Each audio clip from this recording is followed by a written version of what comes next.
الأصدقاء الأعزاء، الصديقات العزيزات، مرحبا.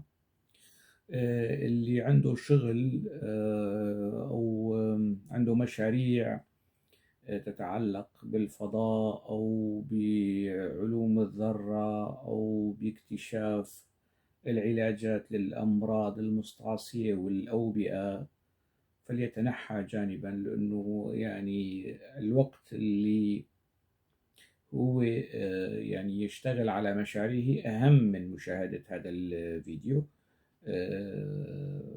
هذا أولا. اثنين، اللي عنده مواعيد غرامية أو مشاريع أدبية أو كتابة شعر أو أعمال تشكيلية أو مشغول بالسينما أو مشغول بالمعرفة وصناعة الأفكار وصناعة الثقافة والإنتاج المعرفي كمان، فليتنحى جانبا، لأنه ربما يعني لن يجد ضالته في هذا الفيديو الطويل.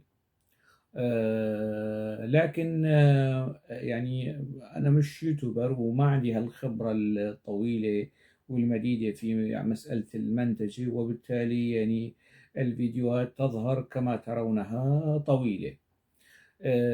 وأنا لا أجبر أحد على متابعة هذه الفيديوهات، فقط أرسلها لبعض الأصدقاء والمتابعين.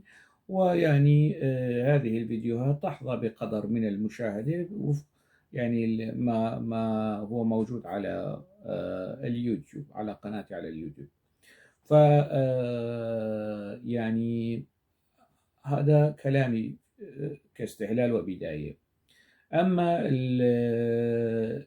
الأستاذ العزيز الكاتب والباحث والصحفي رستم محمود، فخليك يعني أنت واللي يعني على شاكلتك أو من شيعتك أو من يبايعونك، يعني إماما واعظا ترشد الناشئة والشباب الكرد والصبايا الكرد، يعني طرق وسبل المعرفة، الطرق والسبل التي ينبغي أن يسلكونها، أن يسلكوها سعيا وراء المعرفة والابتعاد عن المشاكل الخطيرة والظواهر الخطيرة بين الكرد السوريين، التي ربما يكون هوشانغ أوسي من ضمن هذه الظواهر. أنت بالذات خليك، لأنه هذا الفيديو أنا وعدت وأنا لا أؤدد،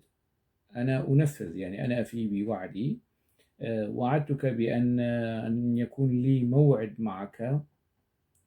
أنا لن أخاطب الناشئة ولن أمارس عليهم دور البطريرك والشيخ والواعظ واسلكوا هذا الطريق وهذا ليست مهمتي شيطنة رستم محمود، ولا في اعتباراتي، ولو كان ذلك يعني يسترعي انتباهي لفعلت ذلك منذ 10 سنوات يعني. لكن الآن، وطالما يعني أنت استهدفتني بشكل مباشر وبشكل شخصي ونعتني نعوتا يعني مقززة، فتعال شوي، تعال وقعد عاقل وأنصت. فقط سأنصب لك أو سأضع لك بعض المرايا وكي ترى يعني حجمك الحقيقي ومقامك اللي الناس ستحكم. يعني أنت ذكرت في بوستك تتحدث عن القيم والأخلاق والأعراف والأصول، وسأحاول قدر المستطاع أن أكون ضمن هذه القواعد التي أنت بينتها وأنا أصلا أتبعها يعني. لكن هل سنرى بأنك اتبعت هذه القواعد في منشورك الأخير وفي تعليقاتك وفيما سيأتي لاحقا خلال هذا الفيديو سيكون مخصص، يعني الجزء الأول منه يتعلق بالبوست، الجزء الثاني يتعلق بالخطاب الغوغائي والخطاب الشعوائي، مدى صلته بصناعة المعرفة والأفكار، مدى صلة هكذا خطاب بخطاب المعرفة والتفلسف وإنتاج الأفكار والنهضة والإصلاح والتنوير في المجتمع الكردي وتوجيه الناشئة، ويعني تصنع أو افتعال دور المعلم أو الموجه الذي يوجه الأجيال اتبعوا كذا واجتنبوا كذا. وهذه التفاصيل أيضا سنراها في الجزء الثاني. والجزء الأخير أيضا سيتعلق يعني أو متعلق بعلاقتي برستم محمود، ويعني كيف عرفته وكيف تواصلت معه، ويعني كيف كان تعامله معي سلبيا مع الأسف الشديد يعني. إذا لنذهب إلى الجزء الأول، وهو البوست الذي ذكره وعنوانه. نشر بوستا في 17 أكتوبر، وفي الحقيقة أنا ما كان عندي علم بهذا البوست. أحد الأصدقاء يمكن عمل تاج فظهر لي البوست فجأة واطلعت عليه وشفت يعني صديقنا العزيز رستم محمود كيف يعني ملتزم بالأعراف والأصول والأخلاق إلى الحدود القصوى يعني. وهذا ظاهر من خلال يعني البوست. إذا بوست طويل عن ظاهرة تواجه أكراد سوري، هذا هو العنوان بين قوسين، عن أخطر ما قد يواجه شابا وصبية كردية سورية تسعى للعدل في المعرفة والثقافة. إذن المعيار سيكون العدل، وأنا يعني سأزنك بهذا المعيار الذي وضعته للصبايا والشباب الكرد عن الظاهرة الخطيرة التي يعني ستأتي على ذكرها. إلى شورش درويش وأبناء جيلنا، طبعا أبناء جيله هو يعني، ويعني أعتقد أنه يعني لا توجد سنوات كثيرة تفصلني عن رستم محمود. يمكن هو مواليد 82، ما عاد أتذكر بالضبط، وأنا مواليد 76، يعني يمكن 6 سنوات، يعني أبناء جيل واحد تقريبا يعني.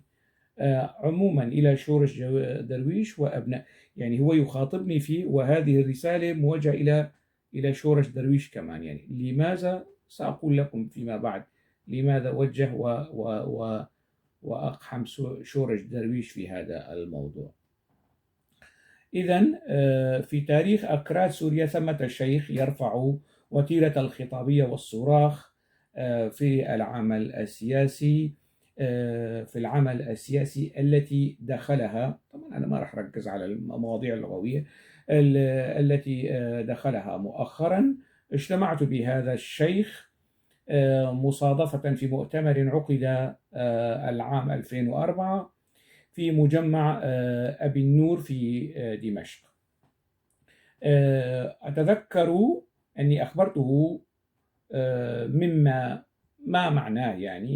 معناه ليس مهما طبيعة رأيك وخيارك السياسي ضمن ما يحاول أكراد سوريا فعله. الأخطر أيها الشيخ الجليل هو أن يعتقد اليافعون والشبان والشابات الكرديات بأن مسألتهم السياسية المعقدة والمركبة للغاية، الضعيفون والمهمشون للغاية في مواجهة نظام ومجتمع كامل مناهض لهم، أن يتوهموا بأن هذا النوع من الصراخ ورفع مستويات المطالبات والتجيش العاطفي والقومي هو النضال والقيمة العليا التي على الشبان والشابات أن يقتدوا به.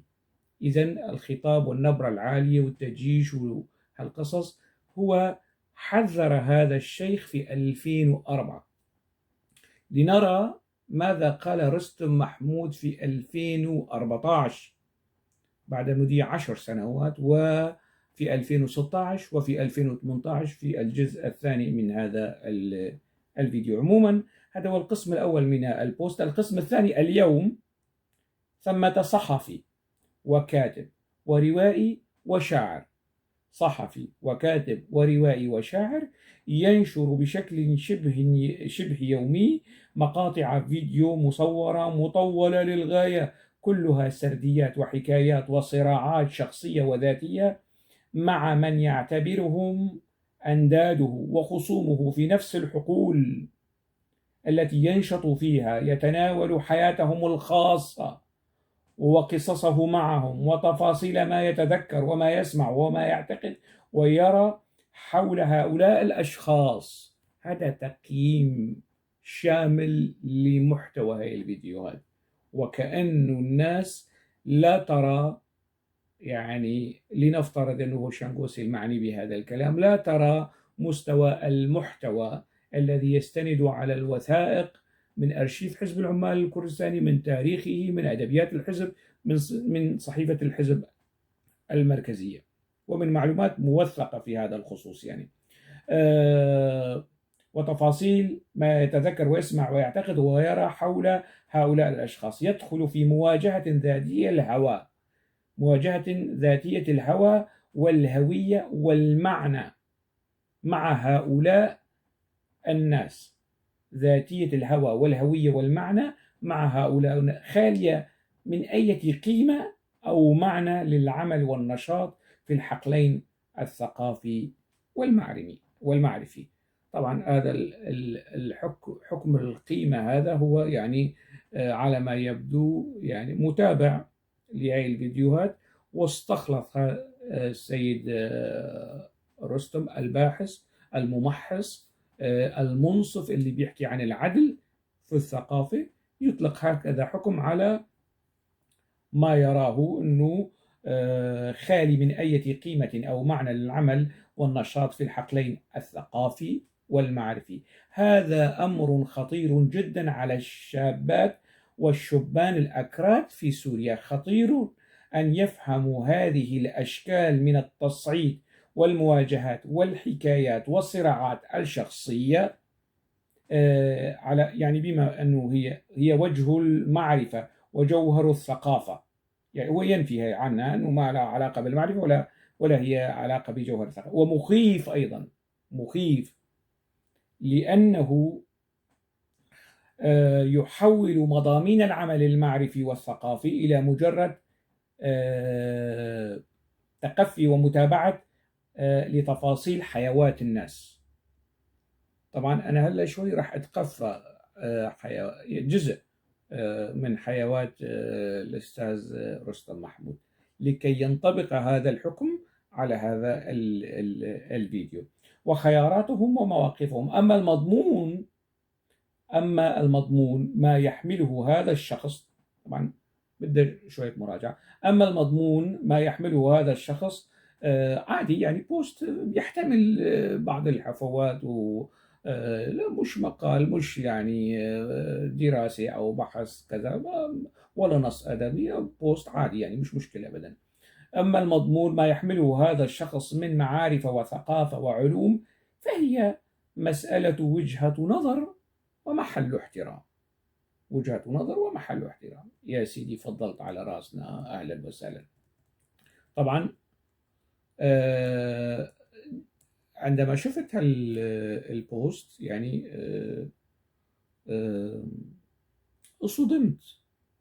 صدمت يعني. هو محاولة تحرش إعلامي فيسبوكي. طبعا أنا صار لي 10 سنوات وما يعني لم أكن في وارد أنه أتناول تعامل رستم محمود مع الحيز الثقافي أو المعرفي يعني بوصفه شخصية عامة وكاتب يعني. وأنا تناولت كتاب كثر يعني في فيديوهاتي في المجال النقدي الذي يعني اتخذته من خلال البوستات أو المقالات أو الفيديو، لكن رستم محمود لم أتناوله بصراحة. ربما كنت مخطئا في هذا الموضوع، الآن سأتناوله يعني. مهم في التعليقات جرى بيني وبينه، وأنا أعدت نشر البوست على صفحتي مع تعليق بسيط يعني مفاده: حبيبي رستم، حبيبي يا رستم، على الراس وعلى العين، طبعا بالكلام العامي، وكن أكثر جرأة وشجاعة وحصافة لمن تقصده اسم تعرفه وتعاملت معه، وإن تحدث عنك ستلتفت حولك خجلا. وأنا أعني ما أقول، يعني إن بقي لديه خجل سيلتفت، لكن إن لم يبقى لديه خجل فلن يلتفت. بصراحة الموضوع يتوقف على وجود الخجل لديه. يعني لي موعد معك، وهذا هو الموعد، حرصا على الشباب الذين تسدي لهم النصح والوعظ. حبيبي يا رستم. وحطيت له وعلق: عم تهددني يا هوشنك؟ ألتفت حولي خجلا؟ نعم، نعم، ستلتفت حولك خجلا إن بقي لديك يعني عرق أو من الخجل. شو كمان؟ أنا رديت عليه: افهم مثل ما بدك. طبعا التعليقات يعني منشورة في الصور في بداية الجزء، وبإمكان من يعني يريد التدقيق فيها يوقف الفيديو ويشوف التعليقات. شو بيقول؟ شوف حبيبي، شوف وشك حبيبي، أنا متقصد أكون محترم معك، متقصد أن يكون محترم معي بعد كل ذلك الكلام، مثل أي صديق أو شخص. طبعا هكذا أسلوب وهكذا كلام لا يقوله صديق عن صديقه يعني. بس لو افترض أنه هذا الحديث عنك، طبعا هو الآن يمارس الكذب. لو افترض أنه هذا الحديث عنك رغم أني ما ذكرتك، ولو بدك تطلع برات الأصول العامة، وقتها لكل حادث حديث. طبعا الأصول العامة تملي وتقتضي، والمهنية في البحث أو في النقد أو في ما يتعلق بخطورة هذه الظاهرة التي تشير إليها، ينبغي عندما تذكر كاتب وروائي وصحفي وشاعر أن تذكره بالاسم، أن تذكره بالاسم. مسألة يعني عدم ذكر الاسم، فضلا عنه يعني ليس من المهنية في شيء، وليس من الأخلاق الثقافية والصحفية في شيء أبدا، قولا واحدا. إنما يعني تعزز الموقف، ويعني تؤكد بأنك تستند على أرضية صلبة. وإلا يعني شو معنى أنه تقول كاتب وصحفي وشاعر وروائي ويسجل فيديوهات مطولة؟ من تقصد بهذا الكلام يعني غير هوشان جوسي مثلا؟ هوشان جوسي له في الحقل الثقافي ما له، سواء في حقل الشعر من دواوين وكتب وإصدارات، في حقل الرواية، في حقل البحوث ودراسات، في حقل العمل الصحفي المرئي والمقروء. يعني هذا الكلام لا يعفيك أنه أنا ما ذكرت اسمك. يعني كأن يكون يعني واحد كأن يقول قائل شخص كان في باريس والآن في هولير ويعمل في أحد البحوث والدراسات وصحفي وباحث وكذا، وما يقول رستم محمود. لا، أنا الآن أقول رستم محمود كما قلت في الصفحة فورا يعني، وفي هذا الفيديو أنا أخاطبك بشكل مباشر صريح واضح فصيح وموثق. ما عندي هالاحتزاز والارتباك أنه أتجنب أذكر اسمك. أنا ما ذكرت اسمك، أنت ليش مثلا جايب الحكي على حالك أنت؟ يعني الجرأة إن كنت تمتلكها في البداية بتقول نعم أنا أقصد شانغوسي. خطورة السلوك اللي يمارسه شانغوسي على الشباب والشابات الكرد تملي وتقتضي أن أذكره بالاسم، لكي الناس يعني ينفضوا عن كلامه ولا يعتبروا هذا الكلام جزءا من فعل ثقافي أو معرفي أو ما إلى ذلك. طبعا الآن رستم محمود كمان ظاهرة، يعني رستم محمود بهذا السلوك، وسأتناول فيما بعد في الأجزاء الأخرى أيضا، وظاهرة. يعني الوسط الثقافي الكردي مليان برستم محمود، يعني في أعمار مختلفة، مش بس في السن هذا، يعني أصغر وفي سنه وأكبر منه يعني. فرستم محمود أيضا الظاهرة تستحق الوقوف عندها وتستحق النقد، ضمن الأصول والأعراف التي تملي يعني الفعل النقدي أو مهنية النقد ضمن هذه الأصول، وسأحاول قدر استطاعتي توخيها والالتزام بها. طبعا لكل حادث حديث عم يحكي. شو كمان بيرد مرة ثانية لما تحدد. طبعا أنا ببعث له ورد، يعني ضمن التعليقات ببعث له ورد. لما تهدد الناس وكأنك ضابط مخابرات، لا تبعث لهم ورد. خليك قد كلامك. طبعا أنا قد كلامي. اللي بيواجه حزب مثل حزب العمال الكردستاني على مدى 11 سنة، طبعا قد كلام. واللي يواجه النظام السوري في وقت أنت كنت في سوريا لا تكتب مقال ينتقد النظام السوري، طبعا راح يكون قد كلامه. اللي انتقد مسعود برزاني وجلال طالباني على صفحات الحياة، وانتقد عبد الله أوجلان كمان، وانتقد زعامات كردية، وطبعا راح يكون قد كلام. أنا قد كلامي يا ما مسترستم، يعني اللي قد كلامه يذكر أسماء الناس جهرا ولا يتهرب انه انا ما ذكرت اسمك، انت ليش عم تعتبر انه هذا البوست موجه لك؟ خلي الشباب والشابات والصبايا اللي انت بتخاطبهم وتحذرهم من ظاهرة خطيرة أن يثقوا بك مدى جرأتك وحصافتك وأمانتك في انتقاد الناس بوضوح لا لبس فيه، لا تأويل ولا يعني التباس. بشكل واضح قول أنا عم بحكي عن هوشنك، كاتب وروائي وصحفي وشاعر وفيديوهات مطولة. عن مين عم تحكي؟ يعني عن مين؟ هات لي يعني عن حليم يوسف عم تحكي، ولا عن مين يعني؟ مين؟ عن شورش درويش عم تحكي؟ عن حسين جمو عم تحكي؟ عن مين عم تحكي يعني؟ لو هيك شوي شوي الناس بيشوفوا هذا الكلام وشافوا تعليقاتك، وأنا وثقتها يعني في هذا الخصوص، وستزداد توثيقا في هذا الفيديو للأجيال وللناشئة. بعد 100 سنة الناس كمان راح يرجعوا لهذا الفيديو ويروا يعني ما أنت عليه وما أنا عليه. أنا رديت عليه: الأصول تملي والمهنية تقتضي أن تخاطب الناس بأسمائها إن أردت انتقادهم. جاي تحكي عن الأصول؟ راح أبعث لك ورد. طبعا راح أبعث لك ورد. وثانيا يعني أنا ما كنت بعثي لحتى أهدد الناس. يعني سلوك التهديد والوعيد في البعث وهالمنطق ومنطق مخابرات. ما أنا مخابرات يعني؟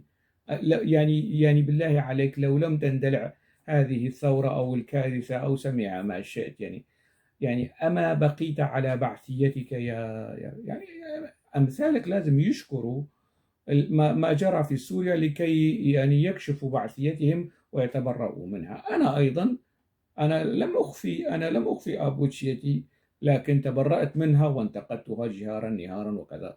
أما قضايا إنه الخوض في أعراض الناس، تعال وجيب فيديو من هاي الفيديوهات اللي أنت عم تحكي عنها وانتقدها، وقل في الجزئية الفلانية في الدقيقة الفلانية في الشخص الفلاني هوشانغ أوسي استهدفه خاض في عرضه بشكل موثق. مش أنت باحث؟ مش بتشتغل في مركز للبحوث والدراسات؟ عندما تنتقد الناس في حيثية معينة خلي كلامك موثق، لا تطلق الكلام على عوانه يا حضرة الباحث الملتزم اللي بيشتغل في حقول إنتاج المعرفة والثقافة، وتعظ الناس والناشئة والصبايا من خطورة الظواهر. شو كمان يعني في بيكرر مرة ثانية الكذب. طبعا أنا هون لا أشتمه. هو بيكرر مرة ثانية بيقول: حبيبي ليش بدي أذكر اسمك؟ شو الشغلة بالزور؟ يعني ينفي إنه هذا البوست اللي كتبه. طيب أنا أتحداه أمام الناس، أمام المشاهدين، أن يذكر لي اسم كاتب كردي صحفي روائي وشاعر يبث فيديوهات بشكل شبه يومي، فيديوهات مطولة، أن يقول ويفصح عن الشخص الذي كان يعنيه في بوسته. فليتفضل. إذا أفصح عن اسم هذا الشخص له مني الاعتذار. إذا لم يصح فهو يدين نفسه بنفسه ويثبت على نفسه تهمة الكذب والاستهداف الشخصي لهوشنغوز. قولا واحدا، كلامي واضح بالعربي الفصيح، وهذا ضمن الأصول والأعراف. إذا أفصح عن اسم هذا الشخص الذي يعنيه، الكاتب والصحفي والشاعر والروائي الكردي السوري صاحب الفيديوهات المطولة، يعني ما حدا جبرك تتفرج على هالفيديوهات المطولة، يعني أنت ليش تتفرج على هاي الفيديوهات المطولة وتخلص إلى تلك القيمة المعرفية وذلك الحكم المعرفي الثقافي الذي تطلقه على الفيديوهات وعلى صاحب الفيديوهات؟ ما مسترستم كلام بك. فرمو تفضل، أذكر اسم الشخص الذي تعنيه ولك مني الاعتذار العلني الشديد. أما كلام من هذا النوع، يعني انه لا وانا لم اذكر اسمك هذا مش كلام، هذا مش حكي باحثين، هذا كلام مش كلام باحثين ولا الناس لهم علاقة بالنقد وبإنتاج المعرفة والأفكار. هذا كلام واحد يعني ألقى، يعني شرف له هيك بوست واستهدف فيه شخصا معينا ولم يجرؤ على ذكر اسمه، وما زال يصر على مزاولة وممارسة الكذب، وأنه هذا الكلام لست معنيا به. يعني إذا شو بيقول كمان؟ ويا سيدي الشيء اللي بيطلع بإيدك ساويه بإجرك. لا، أنا ما لا أستخدم إيدي ولا أستخدم رجلي. أنا يعني مع احترامي لكل أهالي قامشلي والعنترية، ويعني في بحياتي لم أمارس اليد والقدم هذا كلام يعني أنت اللي حاكي، مش كلامي يعني، وموثق. وهي أخلاقك ومستواك، استخدام القدم واليد اللي يساويه بإيدك، وهذا مستواك وأخلاقك ومعرفتك. ووقتها سيكون لكل حادث حديث كمان، يعني كل حادث حديث راح تنحط بمجالك الطبيعي حسب ردك المتوقع، يكون بمستوى أخلاقك. طيب الآن الناس ستحكم يعني، والناس حكمت أيضا. كثيرين قالوا لي، كتبوا لي إنه يا هوشنغ، يعني أنت تخوض معركة نقدية ضد حزب العمال الكردستاني. تناولك لأشخاص بعينهم حتى ولو استهدفوك، حتى ولو شنعوا فيك، هو يعني خروج عن البوصلة أو تشويش للبوصلة يعني. فتجاهل. أنا يعني شكرتهم على ثقتهم ورأيهم، ولكن قلت لا، لن أعمل بهذا الرأي. هذه المرة سيكون الأستاذ الكبير العلامة الجهبذ منتج المعرفة والثقافة رستم محمود ضيفي، وعلى يعني إكرام الضيف واجب. أنا الآن سأكرمه بأن أظهر جانبا من تجربته المعرفية والثقافية من خلال ما يتعلق بالشأن العام وما يتعلق بي شخصيا. سامحني على يعني بدأ شوية يعني نشفان ريق، بدأ شوية قهوة يعني. فالناس قادرين يغدروا يعني، يقدروا يعني يردوا. لا مش لا، انت يعني معني بالرد، او الناس يعني سترد علي وعليك انا، وانت بتعرف المستوى الاخلاقي والمعرفي لهدول الناس لما ترد. نعم، نعم، الان سنرى مستوى الاخلاقي والمعرفي لهؤلاء الناس. الى الصور الاخرى ثم نعود.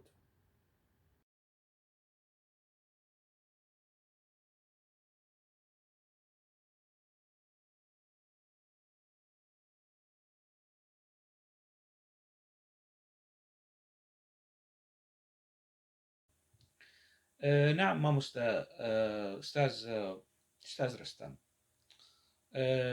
كما قرأت وكما قرأ الناس في حينه، يعني ما كتبته وما دونته على صفحتك آه، بعبارة مشكلة، يعني متعوب عليها، يعني تشكيل وترقيم وهيك قصص يعني.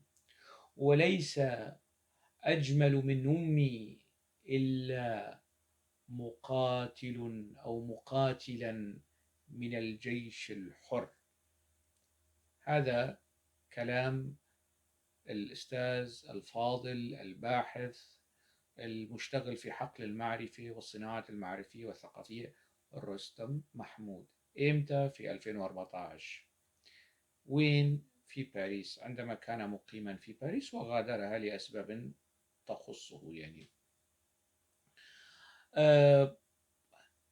بين 2004 لما كان بيحكي عن الخطاب والصوت العالي والمجلجل ويخاطب رجل دين، وإن كانت يعني والعهدة على الراوي، إن كانت هذه القصة صحيحة ويعني لنعتبرها صحيحة جدلا، في 2004 رستم محمود هذا المناوئ والمنتقد للخطاب الشعبوي التعبوي التحشيدي من القصص في 2004 وين؟ في مركز ديني مجمع أبو النور، أنا بعرفه في ركن الدين، وفي عموما يعني كان يتولى ابن الأحمد كفتارو، نسيت اسمه، شو كفتارو، صلاح كفتارو. فكلامه في 2004 عين العقل، راكز، محترم، أفندي، أبدا لا غبار، إن صح ذلك الكلام في بوسته الأول، يعني معرض أو أحد أسباب هذا الفيديو. لكن في 2014 وفي عاصمة الأنوار في باريس يقول هذا الكلام. أنا شخصيا يعني أنا مش خوض في الأعراض، يعني السيدة الفاضلة بروين والدته هي والدتي أيضا. إذا هو كان يرضى هكذا كلام عن أمه بروين، فأنا لا أرضى هكذا كلام عن أمي بروين، لا أرضى هكذا كلام يعني. لا أرضى هكذا، ويعني للأسف يعني شفته في حينه وسكت. الآن ينبغي أن أتكلم وأواجهه لما بيحكي عن الأحجام والسويات والقصص هي، ويرتدي جلباب الواعظ ويحرك مبخرته يمينا ويسارا، فلا مناص من أن أجابهه بهذا الكلام. يعني أتمنى من كل المشاركين في الصناعات الثقافية وفي حقول المعرفة وإنتاج الأفكار والسوشيال ميديا أن يساعدوني على إبراز أو تصريح ليس يتجاوز هذا التصريح، بل يوازيه يعني أعتى المتطرفين في تلك الفترة. ونحن نتحدث عن 2014، ما كان في شيء اسمه جيش الحر، يعني ما كان في بهذاك الوقت شيء اسمه جيش الحر. فصائل إسلامية متناحرة، كل فصيل يتبنى اسم هاي المجموعة التي انشقت مع بدايات الثورة عن الجيش السوري في 2011. بعد 2011 ما عاد صار في شيء. في 2012 بلشت كتائب صدام والكتائب الإسلامية والقصص ب 2012. وب 2014 يفضل تلك الكتائب الإسلامية على والدته جمالا، بكل القبح والقيح التطرفي والإرهابي اللي كانت عليه تلك الكتائب، بالنسبة في ميزان الجمال والقيمة الأخلاقية وحس العدالة في الثقافة والتعاطي الإنساني مع ذوي القربى مع الأم، يفضل رستم محمود الكاتب والباحث تلك الفصائل في عاصمة الأنوار، وهو في وفي 2014 على أن يعني في ميزان الجمال والقيمة الأخلاقية يفضل مقاتلي تلك الفصائل على أمه. وأنا مش قضية مقاربة بس، أنا في صحيفة الحياة وقت ذاك كنت أنتقد يعني ضد أخونة الثورة. مقال صدرت لي صدر يعني نشر في صحيفة الحياة، وموجود يعني صحيح أرشيف الجريدة، موجود عندي المقال وفي المواقع الإلكترونية يعني. ولئلا ننظر إلى الثورة بذهنية الدوغما. كمان ب 2012 مقالين أو أكثر كتبتهم في نقد الثورة ومظاهر المسلحة وقت ذاك في 2012 وب 2014 في باريس. يفضل هذه الفصائل جمالا وقيمة على والدته. عندما أتكلم هذا الكلام سيقول لي يعني هذا خوض في الأعراض. هذا مش خوض، هذا صون للأعراض، هذا صون لقيمة الأم. يعني ما يعني لا يوجد كلام بعد هذا الكلام. يعني أتمنى من الشباب، هذه هي الظاهرة. يعني تجربة هيك نماذج حاليا موجودين. لا شك، لا شك، هو كاتب. رستم محمود كاتب محترف وموهوب، لكن على المستوى الإنساني وعلى المستوى الأخلاقي بيجي بيحكي بالأخلاق والاعتبارات الأخلاقية والمهنية وحس العدالة وهيك قصص.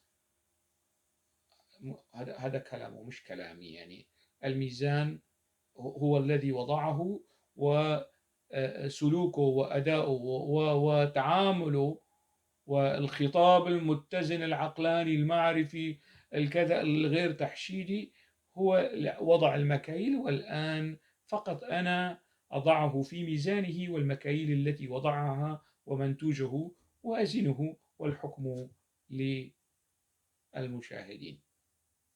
الله محيي الجيش الحر. متى؟ في 2016 بعد مرور سنتين. إذا في 2014 ما في شيء اسمه جيش الحر، في 2016 في شيء اسمه جيش الحر؟ يعني معقول؟ يعني قد يقول قائل أنت أيضا. لا، أنا في بدايات الثورة نعم كنت مع الثورة، لكن لم أتفوه بهكذا كلام.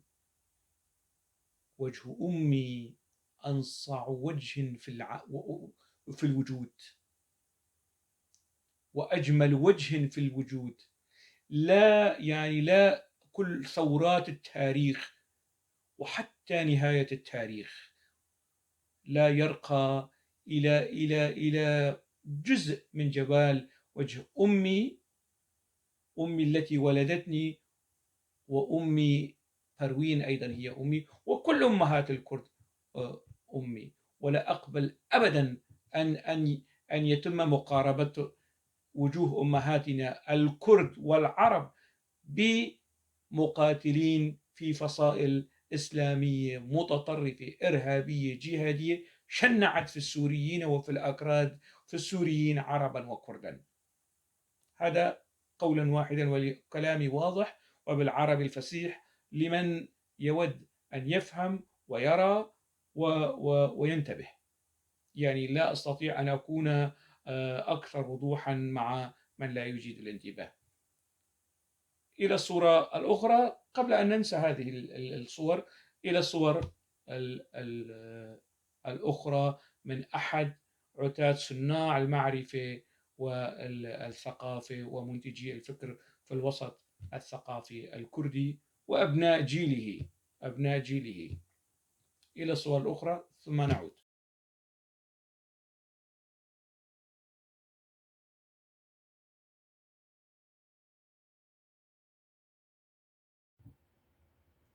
ماما أستاذ رستم، أعتقد أنه يعني بدأ شوية خجل. يعني أنا قلت أنه ستلتفت حولك خجلا، يعني ستلتفت حولك خجلا. إن بقي هنالك عرق للخجل ينبض يعني. الجرائم التي يمارسها أولاد الأقحاب من الجيش الحر في عفرين نعرفها ونتذوقها منذ ماذا؟ منذ ماذا؟ منذ شو أستاذ رستم؟ منذ شو؟ قول منذ شو؟ أخت البلد اللي راح تجمعنا فيكم مجرمين. حيرت ربنا. أنت قائل لا أجمل من أمي إلا كل مقاتل من الجيش الحر، وهل تسميهم الجرائم التي يمارسها أولاد الأقحاب من الجيش الحر في عفرين نعرفها ونتذوقها منذ قرن. عندما كنت تعرفها وتتذوقها منذ قرن، لماذا كنت تفضل مقاتلي الجيش الحر على أمك هذا ليس خوض في الأعراض. أنت لازم تعتذر من أمك، أنت لازم تعتذر من كل نساء الكرد، أنت لازم تعتذر من كل نساء الكون، من كل الصبايا الكرد اللي أنت حكيت، وأمك تمثل كل نساء العالم، وهي أمي أيضا يعني، فعلا وليس قولا، هي أمي أيضا يعني، في يعني لا فرق بين أمي وبين أمك. أنت ينبغي أن تعتذر من زوجتك، من أمك، من كل النساء، تطلع هيك بتصريح وتقول أنا آسف من كل نساء الأرض، من حواء لحتى نهاية الكون. جاي تحكي عن الأخلاق، جاي تحكي عن المعايير والقيم والخوض في الأعراض والما بعرف شو وإنتاج المعرفة، ومن هالكلام هيك الحلزوني الكبير اللي أنت مش قده، ولم تكن قده في يوم من الأيام بهذا السلوك وهالأداء، هالمستوى من الأداء. الجرائم التي يمارسها أولاد الأقحاب من الجيش الحر في عفرين نعرفها ونتذوقها منذ قرن. أخت البلد اللي راح تجمعنا فيكن يا مجرمين الآن في 2018 يستحقون الشتم، أما في 2014 و2016 فهم يعني يستحقون المديح والشاباشات والتليليات من حضرة الباحث وصانع المعرفة والثقافة رستم محمود. جاي يحكيني ويزايد علي بمنطق الأستاذة والاعتبارات الأخلاقية وصناعة، هذا صناعة ثقافة، هذا صناعة معرفة، هذا شو العلاقة؟ هذا المستوى من الخطاب اللي كله تناقض وفايت ببعضه، ومش بس فايت ببعضه يعني على أي حال يعني. وفي الصورة الأخرى شو بيقول الأستاذنا الفاضل؟ يعني يصف هذا الجيش الإرهابي وأولاد الأقحاب، وفي 2014 كانوا أجمل من، يعني لا أستطيع يعني مدى قسوة وبشاعة هذا التوصيف، لا أستطيع أن أكرر وأترك الحكم للناس يعني بالفعل إن بقي عرق للخجل، واللي يعني بيشتغل عندهم السيد رستم محمود راح يشوفوا هذا الفيديو ويقارنوا محتوى الموجود فيه بالبوست الأولي اللي أنا قريته في بداية هذا الفيديو والموثق والموجود حاليا، ويقارنوا كل هذا المحتوى وتفاصيل هذا المحتوى على الصعيد المهني، على الصعيد الخطاب، على الصعيد السياق، على الصعيد الحجج والبينة والقرائن أثناء النقد والسجال. والناس راح حكمت الناس يعني، مش لسه راح تحكم يعني. إجمالا هذا ما يتعلق بالحق العام، ما يتعلق بالخطاب التوتيري الشحني الشعبوي. صحيح هذا موقف، هذا موقف يعني. في البداية كمان كان موقف الله محيي الجيش الحر، مش شعار بيقول بالتعليق انه الجيش الحر صرخة. هاي مش البوست، مش صرخة، الجيش الحر هو عبارة عن صرخة. هذا الكلام في 2016، في 2016 يعني. الناس تسجل علي وتسجل عليك يا أمام أستاذ، يا أستاذ. الناس تسجل عليك، ويعني بكرة أولادي وأولادك رح يكبروا ويشوفوا يعني. أنا في يوم من الأيام كنت أبوتشي وأنتقد الأبوتشي منذ 10 سنوات. عندك شيء تدافع عنه اتفضل، اكشف مكامن الخلل والعلل والزلل في خطاب النقد تجاه حزب العمال. ما تحكي كلام عام بالدليل، مثل ما أنا هلا عم ناقشك، تعال وناقشني، جيب المادة البصرية، الفيديو أو المادة المحررة، المقال، وناقش هذا المقال في العمق بما لديك من قرائن وأدلة وبراهين تدحض وتفند الأفكار والانتقادات التي يوجهها لحزب العمال. ما تروح تحكي لي كلام عام وكلام عابر وتوجيهي ووعظي وما بعرف شو، وتطعن وتشكك في ثقافة الناس ووعي الناس. شهادتي الأدبية والشعرية يعني،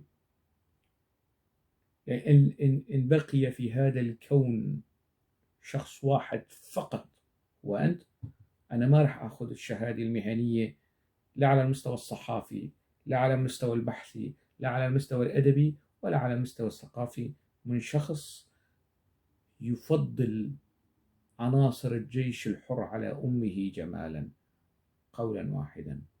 هذا فيما يتعلق بالمنحى العام، يعني ما يتعلق بالناس وكيفية التعامل مع الناس على السوشيال ميديا والشعارات والتوتير وهالقصص هي كلياتها. في الجزء الآخر هو يتعلق به. إذا إلى الجزء الآخر.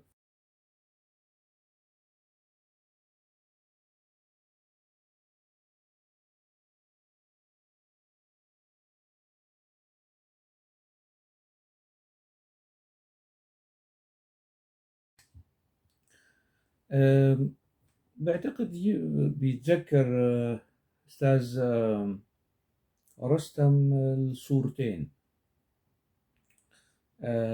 وهي الصورتين يعود تاريخهما إلى 2010، قبل 11 سنة. أي جزء من تفاصيل علاقتي برستم محمود. أنا تعرفت عليه في دمشق. أعتقد أول مرة شفته فيها كانت ندوة للصديق العزيز هافال يوسف، هافال نيو، كانت حول مبادئ الحوار الإبداعي، يعني إن لم تخني الذاكرة، يعني في 2005 أو 2006 هيك شيء. شفت هيك شاب شعره في أول طلعته هيك وشعره طويل وعم يحكي هيك كلام حلزوني، يعني كلام فلسفي، كلام حلزوني، كلام هيك مكلكع، شغل المفكرين والفلاسفة والعظام اللي بلغوا من العمر عتية في حقول المعرفة والثقافة والفكر والتفلسف يعني. فيعني يعني بيحكي هيك طويل وجمل طويلة ومركبة. أنا يعني بصراحة في ذلك الحين يعني صعب على أمثالي فهم هيك كلام. فدار بيني وبين هافال إنه مين هذا اللي بيحكي هيك كلام تقيل، هذا كلام عويص على الهضم والفهم بالنسبة لي أنا يعني.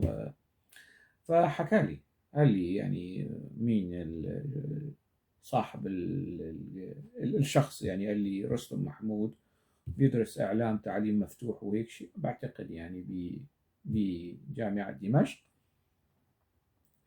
ومثقف وبيكتب وكذا ونشيط ومجتهد. هي كانت أول مرة.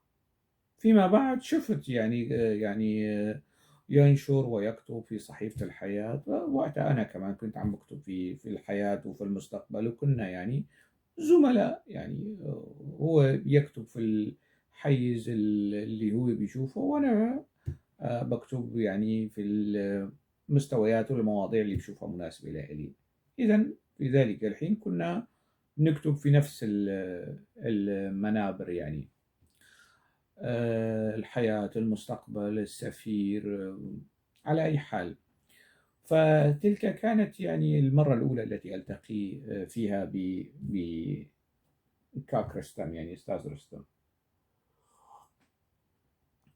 فيما بعد يعني صارت معي مشكلة وأزمة مع المخابرات والأمن. كنت يعني مستدعى للأمن السياسي، للأمن العسكري. فيما بعد المخابرات الجوية داهمت بيدي، حاولت أن تأخذني. موجودا للصدفة نجوت، والقصة حكيتها أكثر من مرة. ذهبت إلى تركيا، هربت إلى تركيا وبقيت هناك. اتصل بي وقال أنا جاي. قال أنا جاي، أهلا وسهلا، خير.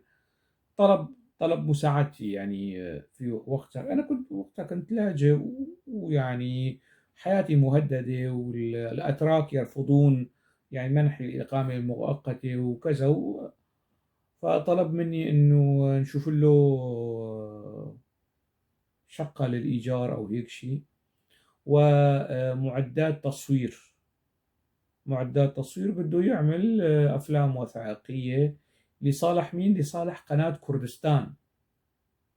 قناة كردستان اللي تابعة للحزب الديمقراطي الكردستاني العراقي. وصار بيأرجيني يعني رزمة دولارات والدفعة على حساب الأخذ. يعني صار يحكي يمكن بحدود 20 ألف دولار أو هيك شيء.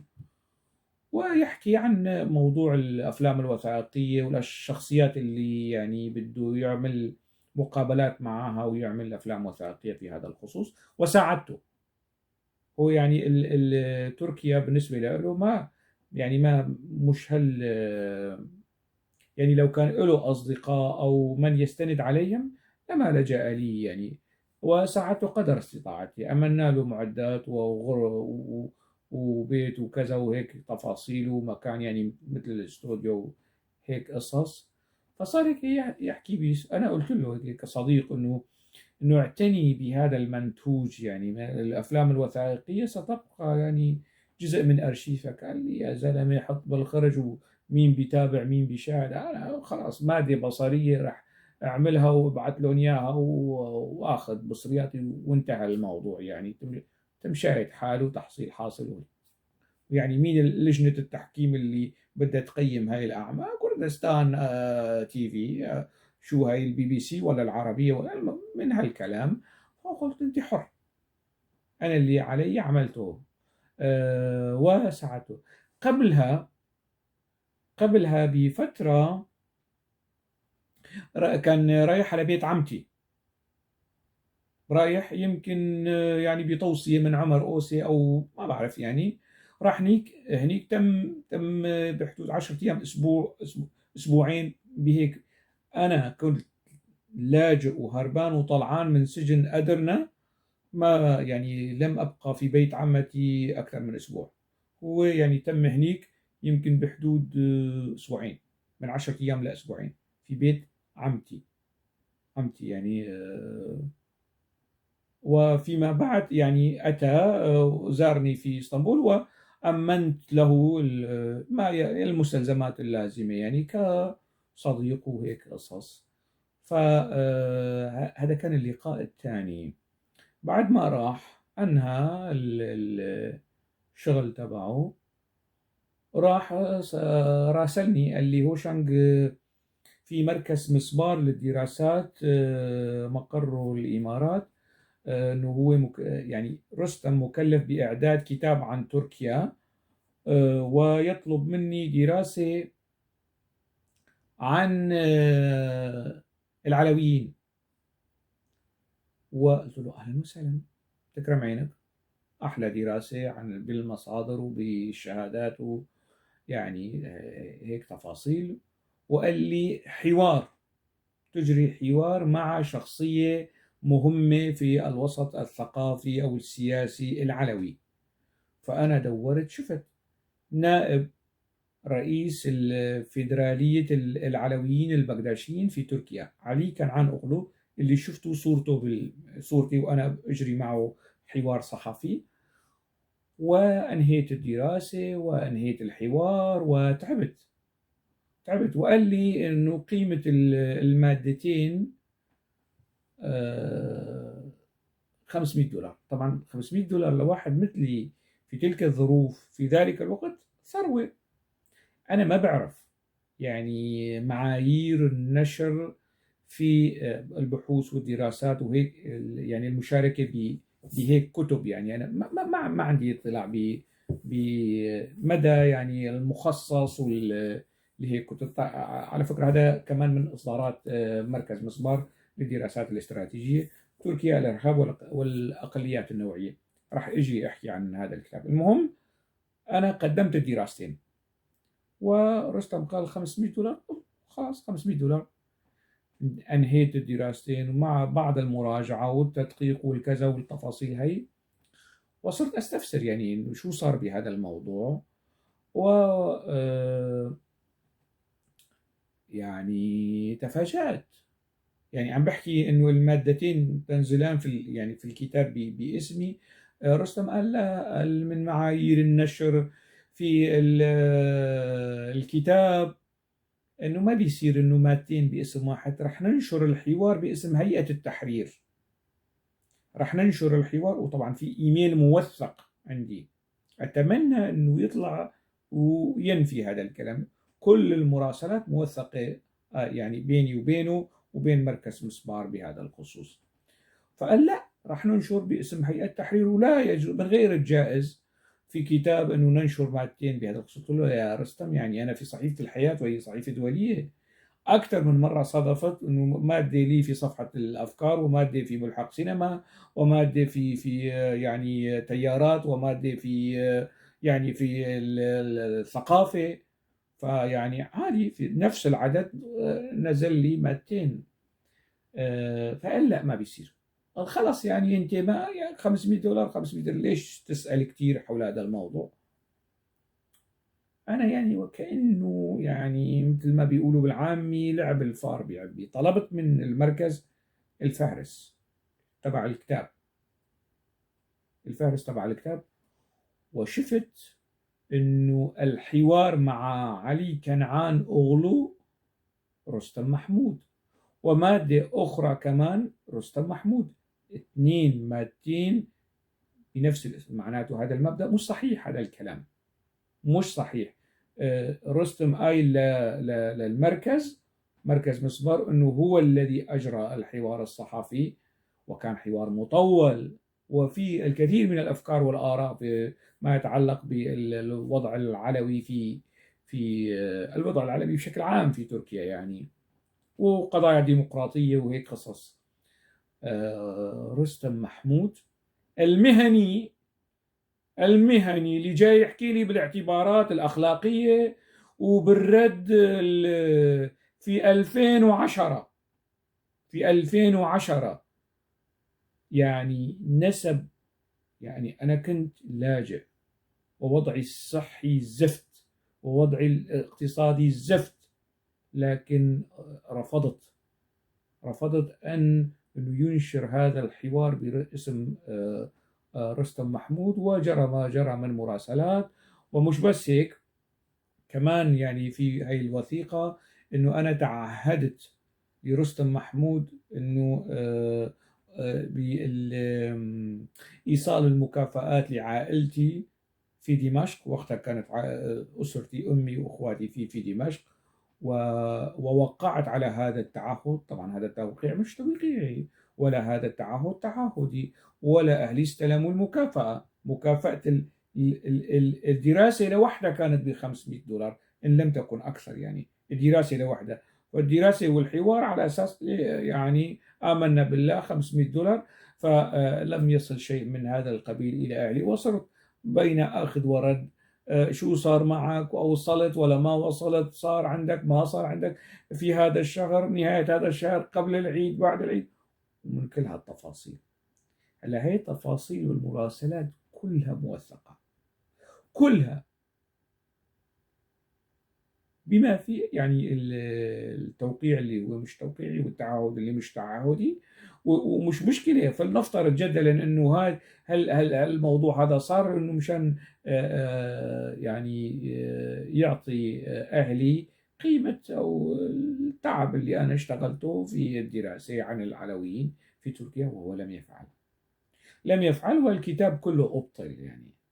الكتاب كله أبطل. المركز يعني اكتشف ثغرات مهنية، ثغرات فيما يتعلق بالتواصل مع الكتاب. يعني قصتي مع يمكن كان هنالك قصص أخرى كمان ما بعرف، يعني أنا ما سألت المركز، لكن تجربتي فيما يتعلق بالعمل المهني أول مرة مع رستم محمود حوار صحفي بالكامل، بالكامل، يعني يمكن 3-4 آلاف كلمة، حوار صحفي كتير مطول وما زلت محتفظ به. نسبوا رستم محمود إلى نفسه. طبعا هي مش ثغرة، هي سقطة فيما يتعلق بالسلوك المهني معي. طبعا أنا تكتمت حول هذا الموضوع، بس هو واحد ما بيستحي. أنا تكتمت حول هذا الموضوع وتواصلت معه، ويعني طويت هذه الصفحة. وأتى يعني أنا كنت في 2015 في تركيا، اتصل فيه: هوشنج أنا جاي لعندك، أهلا وسهلا. ويعني كان في يعني التزامات عائلية أخذته معي على هي الالتزامات العائلية، يعني عزيمة وما بعرف شو، فأخذ يعني اضطريت. شو بدي اسوي؟ اخليه؟ مش معقول يعني هذا الكلام. واخذته لعند العوائل او الالتزامات العائليه تبعي، وليس من العائله، واعتبرته من العائله، واعتبرته من ضمن العائله. طبعا نسيت يعني ما الفصل الناقص اللي سواه معي في 2010. وطويت تلك الصفحه. في 2017 صدر طبعا هذا الكتاب كمان. قبل ما أحكي عن 2017، هذا مش هو نفس الكتاب عن تركيا. هذا كتاب آخر. تواصل معي يعني مركز مسبار مرة أخرى وطلبوا مني دراسة جديدة، مش عن العلويين، دراسة أخرى مختلفة. وكتبت لي مركز مسبار هاي الدراسة، وأرسل له يعني مكافأة البحث تقريبا بحدود أكثر من 500 كلمة، 5000 كلمة، وفي حدود 30 صفحة من هذا الكتاب. يعني أنا ضمن الباحثين اللي شاركوا في هذا الكتاب. بعثوا لي نسختين هون على بلجيكا مع الشكر والتقدير وكذا والمسائل هي. طبعا أنا كتبت في مراكز أخرى، كمراكز أو مجلات محكمة أخرى فيما يتعلق بالبحوث والدراسات وهيك قصص. حيو بإمكان أستاذنا الفاضل الباحث الكبير المهم رستم محمود ويسأل، يعني يروح يسأل رئيس تحرير مجلة قلمون دكتور يوسف سلامة، يروح يسأل يعني بهذا الخصوص. إجمالا حطوا المواضيع على جنب. اللقاء التالي اللي جرى بيناتنا كان في 2017. 2017 صدرت روايتي وطأة اليقين، روايتي الأولى، وصار حفل توقيع. اللي حضروا حفل التوقيع يذكرون كان في صالة في أوتيل الكابيتول. بهاي المناسبة يعني أحيي ال يعني السيد الفاضل عارف رمضان على جهده، يعني ويكاد يكون الوحيد على المستوى الكردي اللي دعم حركة الطباعة والنشر في الوسط الثقافي الكردي باللغة العربية وباللغة الكردية. ودائما يعني الأوتيل تبعه هو يعني مقر لنشاطات الندوات وحفلات توقيع كتب وهيك قصص يعني. فيستحق التحية والتقدير والشكر. وشاهد، واللي حضروا كل التوقيع، حفل التوقيع، شاهد كان رستم محمود موجود، وأنا كنت قاعد جنبه. من جنب رستم محمود نهضت ورحت يعني على المنصة، بدأت الأمسية. طبعا الأمسية كانت بعد يمكن يوم أو من المعرض، ما عاد أتذكر بالضبط. المهم رستم محمود علق، قال: أنا قرأت 200 صفحة من الرواية، وهي يعني تكرار، وما في جنس الإبداع، وما في أي شيء بهذا الخصوص، وكله تكرار واقتباسات واختلاسات حكى كلام في منتهى السوء، في منتهى السوء. طيب شو بدي أرد عليه؟ ما قلت له بالحرف الواحد يعني، واللي حاضرين بيعرفوا أنا شو رديت. قلت له: طبيعي يعني، أي عمل جديد، عمل تشكيلي، عمل موسيقي، عمل أدبي، رواية، شعر، لابد من أن يظهر أناس يهاجموا هذا العمل بنفس الطريقة التي تهاجمها الآن. أنت قرأت 200 صفحة، في 200 صفحة يعني الرواية بحدود 380 صفحة، يعني في لسه 180 صفحة. ربما ترى في ال 180 صفحة الأخرى ما يعني يقلل من هاي النقمة اللي أنت يعني، أو هذا النقد الساخط اللي تشنه على هذا العمل. ويعني عادي، مش مشكلة أن الدنيا تتسع لي ولك، يعني من مبررات وجودي وجودك. أنت كمان لازم تكون موجود مشان تحكي هيك كلام، أنا كمان لازم أكون موجود مشان أكتب هيك كتب، هيك روايات، وهكذا تمضي الحياة. ما عجبه الكلام، طلع. طلع أنا يعني انتهى الموضوع على الوضع. رحت على طبعا لي قصص، طبعا هي قصص توثق يعني للسلوك وأساليب وآليات التعاطي ما بين البشر يعني. فاتصل بي: أنا آسف يا وشانق، والله جاني اتصال من البيت واضطريت أطلع من القاعة وما بعرف شو. أنا قلت: يا أخي ليش تعتذر؟ ليش تعتذر؟ شكرا لمجيئك، وشكرا لرأيك، وشكرا لذهابك، يعني بالكردي الفصيح: سباس جهاتنا تر، سباس جنرينا تر، سباس چونا تر. خلاص انتهى الموضوع. ربما يعني هو لم ينتبه أو لم يلتفت للعبارة الأخيرة يعني. ربما، ما بعرف، يمكن انتبه لهذا الموضوع وطوي الموضوع على هذا الحال. ويعني استمر التواصل بيناتنا: مرحبا، كيفك، وهالقصص والتحيات والسلامات. آخر لقاء كنت مدعو ومشارك في منتدى بحثي أو يتناول القضايا الأمنية وهيك قصص، نظمه مركز روداوي للدراسات. إجا على الأوتيل هو والسيدة الروائية الفاضلة الخطيب، شيرين الخطيب. وشيرين يعني أهدت إحدى نسخ روايتها للصديقة أفين شيكاك. هاي كمان تفاصيل يعني. هذا اللي صار من وهداك الوقت. ما شفت رستم محمود. كان موجود على صفحتي على الفيسبوك، كان موجود في الصفحة الأبوتشي، طيروا الصفحة، ويعني هو حاليا مش موجود على، أنا ما بتابعه صدقا، أنا ما بتابعه يعني، وما بتهمني هيك كتير أخباره. بيصور فيديوهات، ما بيصور فيديوهات، بينصح شباب، ما بينصح شباب. هاي قضايا لا تعنيني يعني. في أمور أخرى تهمني أكثر من رستم محمود. وأنا في هذا الفيديو أتناول رستم محمود، نعم، لأنه استهدفني، ولأنه طعن فيه، ولأنه آه، شكك فيه، ويعني ضرب عرض الحائط يعني، وأجبرني على كشف المسائل والحديث عن هذه المسائل. وحسنا فعل، حسنا فعل يعني، أنه أجبرني عن كشف هذه المسائل حتى يعرف الناس من هو هوشانغ، وهم يعرفون، ومن هو رستم محمود، وأيضا يعرفون. لكن ربما يعني يبقى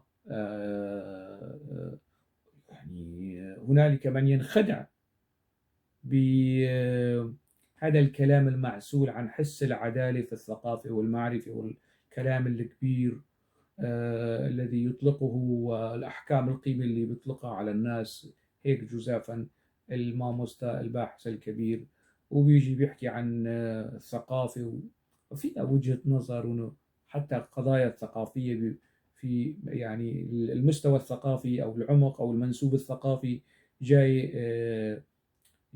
يعني يناقشني فيه أو يشككني فيه فيها وجهة نظر. هنالك ناس يقولون هوشانغ مثقف، وهنالك ناس يقولون لا مش مثقف، يعني لا. لا يعني هي الشهادة أنا ما باخذها. يعني هوشانغ شارك في كتب آه، باحثين فرنسيين وسوريين شاركوا فيه، وترجمت يعني البحث تبعي ترجم إلى اللغة الفرنسية، واللي ترجم هذا البحث آخر بحث ترجمه إلى اللغة الفرنسية هو الأستاذ فاروق مردنبيك. يعني وسيصدر هذا البحث في كتاب ضخم، يعني يعني ويجي رستم محمود ويقول لي والله ثقافة هوشانغ أوسي والجانب الأدبي والجانب الثقافي وجهة نظر. يعني اسمح لي، يعني أنا بعرف إنه أنت كاتب وموهوب وهيك قصص، بس أنت حتى هذه اللحظة أنت ليس مقياسا وليس ميزانا، ومش ند كمان، مش ند لا على المستوى. ما بعرف، ممكن بعد 10 سنوات 15 سنة 20 سنة تتعب على حالك شوي ممكن تكون ند، بس مش على الوضع الراهن انت مش ند يعني في هذا الخصوص. يعني آه يعني أنا بصراحة لا يمكنني التفوق عليك في هيك مسائل، في هيك قضايا، وأنا أبرزت يعني المسائل. هذا مش استهداف شخصي، هذا نقد للسلوك مقرون بأدلة، مقرون بوثائق، مقرون بمعلومات. هذه المعلومات تستند على أرضية صلبة من الحيز المكاني والزماني. عندك ما يفند، تفضل تفضل. وأعتقد أنه عليك أن تخجل شوي، مش كتير يعني، رغم أنه لازم تخجل كتير من هوشانغوسي كيف تعامل معك، وأنت الآن كيف تتعامل مع هوشانغوسي. يعني تخجل من نفسك شوي يعني وتأدب، وخليك ضمن الأصول اللي أنت بتنادي بيها والأعراف اللي أنت تدعو إليها. وحصل خير، حصل خير. يعني حسنا فعلت، أنت قلت ما قلت، وأنا قلت ما يستوجب القول. حتى موضوع آخر، ألقاكم على خير، ومعذرة يعني على طول هذا الفيديو.